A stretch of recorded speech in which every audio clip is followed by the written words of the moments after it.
37 million churches in America. We could single-handedly fix the adoption problem in this country. 80% of the current prison population has been through the foster care system. As Christians, we often advocate for the lives of the unborn. We often fail to advocate for those children who are already here. As we see in the words of Jesus, when we receive children, when we do good for children, we are doing good for God.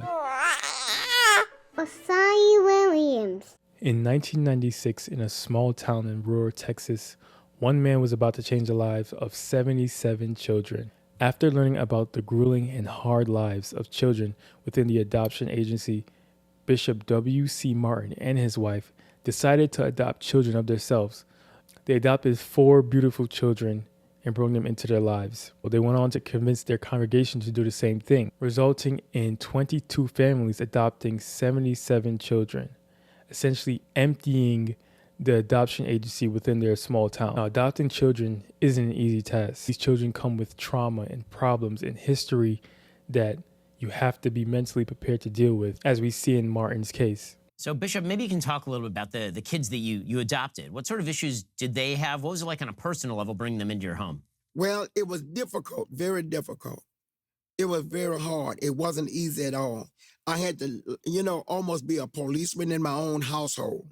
My first adopted son, he went in the bathroom one day and he was gonna burn up the garbage, but he lit the fire right there in the bathroom. And I just happened to walk down the hallway and saw my bathroom on fire. And lo and behold, it didn't burn the house down because I caught it in time. My first adopted daughter, she was still like you wouldn't believe. And I think that's what it was. They had been hungry and she had to feed her little brother. So she had to steal food out of the store and she developed this habit of stealing. But the thing of it is, I don't fault her. I don't look at her. It wasn't her problem. This was like opposed upon her, that she didn't deserve that. But it was opposed and imposed upon her that this what happened. But she learned, and when we first got both of them, my wife showed her to the cabinet and showed her, look at the food we got. Open the icebox, look at the food we got. We ain't already heard about that she was a very good thief, that she could really steal and make you believe it because she was so cute and she could look in your eyes and make you believe it, that she was not guilty. And all the time, that little girl was guilty as I don't know what. They struggled financially, they struggled mentally, but the community came together and pulled their resources together in order to take care of these children. Bishop W.C. Martin was driven and had a passion because of the mandates that we see in Scripture to take care of children, to care for those who are weaker and less than you. And I think that we should all be inspired to do something like Bishop Martin did. There are currently about 400,000 children within the adoption agency waiting for love, waiting for somebody to adopt them, waiting for somebody to come along and show them the love and respect and generosity that they deserve. The average age for a child waiting for adoption is 7. 29% of all children will spend 3 years within the adoption system. And the sad, depressing truth is, every year, 23,000 children age out of the adoption system. 23,000 children go through the adoption system without ever having a family. And that results in this next fact. About 80% of the current prison population has been through the foster care system. 37 million churches in America.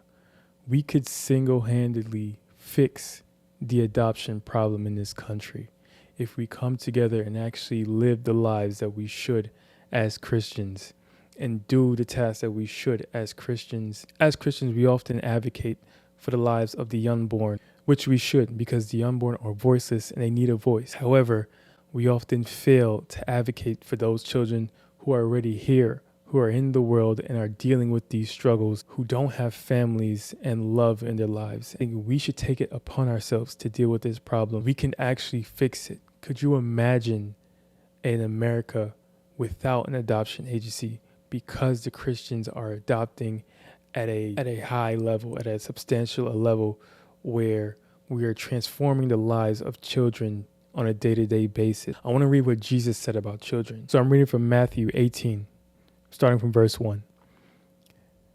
And at the time, the disciples came to Jesus saying, "Who is the greatest in the kingdom of heaven?"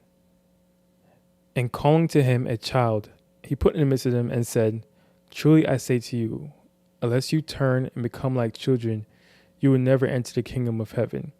Whoever humbles himself like this child is the greatest in the kingdom of heaven. Whoever receives one such child in my name receives me.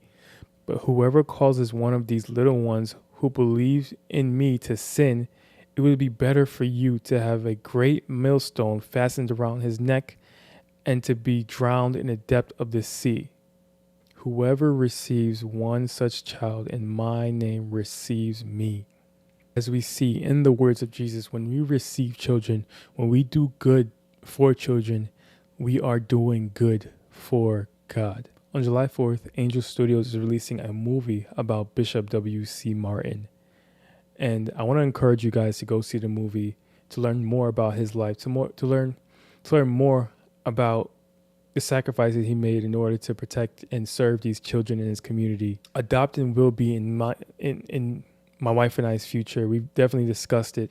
I really think we can do great things in our nation if we prioritize the children, bringing up the children, serving the children, and teaching them about the love of Jesus Christ and showing them the love of Jesus Christ in their lives. We can prevent them from ending up in the prison system and fixing these traumas that they deal with. Most of the 77 children that were adopted within Bishop Martin's church ended up going to college, completely transforming their lives, completely going against the expectations that were had for them. Because when love comes in your life and you're shown love, it does a complete transformation. In the same way when Jesus showed us his love, he completely transformed our lives. Anyways, let me know what you think. Are you going to adopt in the future? If not, tell me why. If so, tell me why in the comments. Until next time, God bless.